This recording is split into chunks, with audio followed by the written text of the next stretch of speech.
A few weeks ago, the United States Attorney General Loretta Lynch held a town hall in Kentucky where she was speaking with some young people, students, about the opioid and heroin epidemic. A few of the students had some questions for her, so we're going to show you a few clips. The first clip is of a student asking Loretta Lynch about if marijuana is a gateway drug. Do you believe that recreational marijuana use among high school students could lead to a greater risk of opioid use? So, I get a lot of questions about that, and those of us who work in the field, because there's a lot of discussion about marijuana these days. Some states are making it legal, people are looking into medical uses for it, and I understand that it still is as common as almost anything there. When we talk about heroin addiction, we usually, as we've mentioned, are talking about individuals who start out with a prescription drug problem, and then because they need more and more, they turn to heroin. So it isn't so much that marijuana is the step right before using prescription drugs or opioid. I mean, it is true that if you tend to experiment with a lot of things in life, you may be more inclined to experiment with drugs as well. But it's not like we're seeing that marijuana is a specific gateway.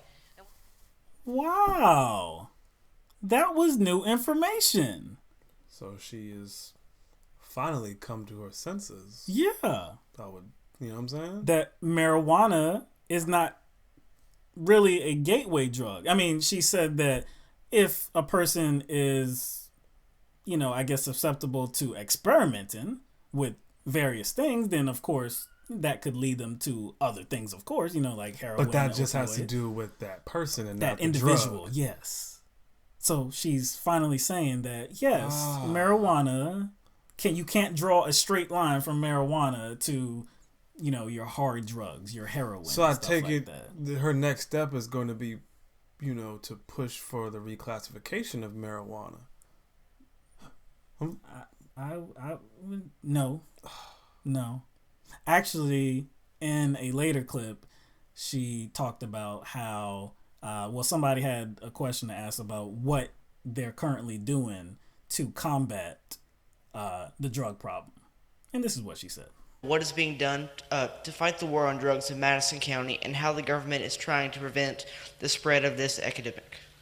So that's a great question. It really goes to the heart of what we at DOJ do as well, in terms of how we enforce the laws that try and keep people safe and focus on the people who are really doing harm. We're also working with law enforcement. We do both. I know that you guys know you've got a wonderful sheriff and police chief here in this area. You've also got federal prosecutors here, DEA, working with the U.S. Attorney's Office, and they've recently prosecuted some large-scale drug distribution rings or networks that came to Lexington, viewing this area as basically easy pickings. Lots of young people, lots of people who might be hooked on prescription drugs and therefore are easy to sell heroin to. Even if you're talking about your harder drugs, if you're talking about opioids and you're talking about heroin, it still shouldn't be criminalized. Like that's my problem. See, the war on drugs has already been lost. We lost that years and years ago. So it's really ridiculous for us to be still fighting it and pouring and pumping money into it when it wasn't supposed to be won. You just said it wasn't supposed to be won. It wasn't supposed to be won in the first place. But in public, to the public, it was supposed to be won. Yeah, because it's not about a public crisis as far as criminals. Mm-hmm. It's more about who can make money off of it. Right. It's and like there's many hands. Simply because there's money being pumped in to solve the drug problem. Right. Doesn't mean that's actually the goal. Yes. It's no different than how banks and, let's say, fossil fuel industries donate lots of money so that they can get favors on the back end. Right. So they can, at the end of the day, they receive a higher payout. So yes, there's a bunch of money being pumped into solving this problem, but it's only to perpetuate the problem so that people can retain their jobs and their salaries. You know what I'm saying? But if the war on drugs was efficient, if it was actually trying to fix the problem, then that would mean less and less people would be using drugs. But that's not the case. That's not the case. It really has no effect. Because, again, why is what you put into your body being treated as A crime. Like we already, I mean, people have talked about this endlessly about Right. treating it as like a public health issue. Right. And It's like a disease. It Addiction is a disease. So it should be treated like these people need rehabilitation. They don't need to be criminally prosecuted. But see, if they're rehabilitated, that means What? That- Is it? that means that like there'll be a lot of law enforcement out of their job. Oh, Then like the DEA? DA, prosecutors. The prosecutors? Prosecutors out of their Yeah. job. And Private prisons. Private prisons. I was just going there. Once you criminalize something, you make it Violent. violent, right? So now people have to fight they have to be violent to, I guess, Fight for territory. yeah, their territory for their profits. Their profits. They have to ensure their profits. And if something goes wrong, they can't just run to a police officer and be like, they ain't pay me, or they ain't come back with all the money. Nah, they got to deal with it the way they need to deal with it to rectify the problem. That's street justice. Exactly. Street Right? justice. So by executing this war on drugs for decades, you criminalize the problem, you make it violent.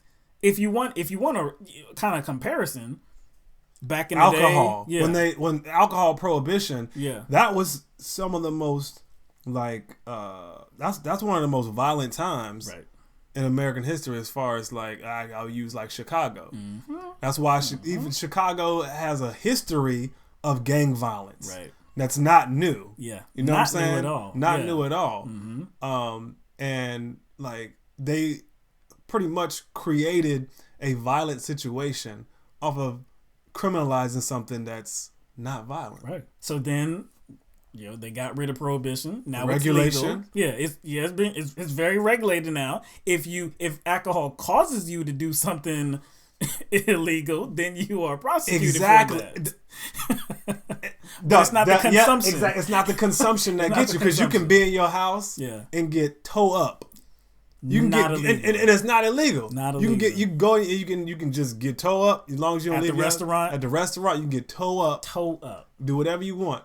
The consumption of it is not illegal. And But alcohol is arguably the worst the drug. worst drug. There's plenty of people who do cocaine, who are on meth, who are on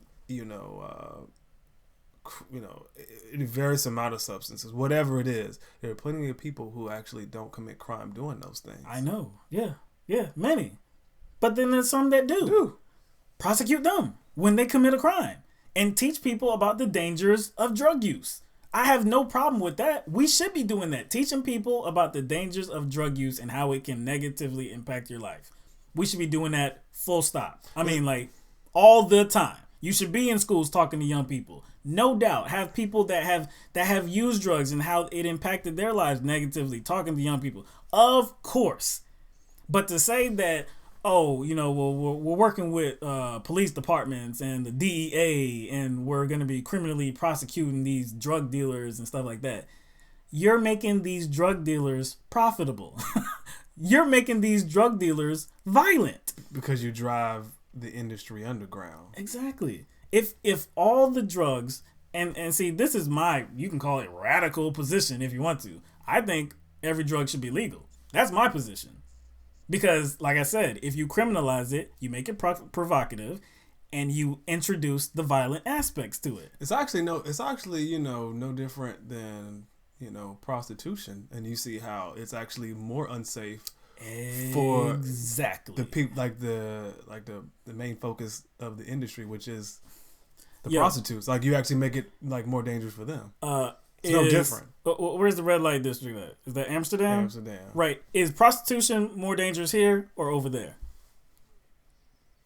I'm gonna say here. Yeah. Mm-hmm. And then there's also countries that have legalized drug use, and they treat it like it's a problem that people actually have to seek rehabilitation for. And the net result. Oh my gosh! Yeah, like people got off drugs. Oh, wow. But see, that's common sense. That's common sense, But and like you over said here, at the beginning, it wasn't designed to The solve war- the problem. The like, war on drugs was is the never problem. meant to be won. Yeah, it was. Yeah, it was. Not only was it not meant to be won, it was meant to encourage mass incarceration. So if this war on drugs was never meant to be won, it's a strong likelihood that the reason is because of cash. We said greenbacks. Some greenbacks.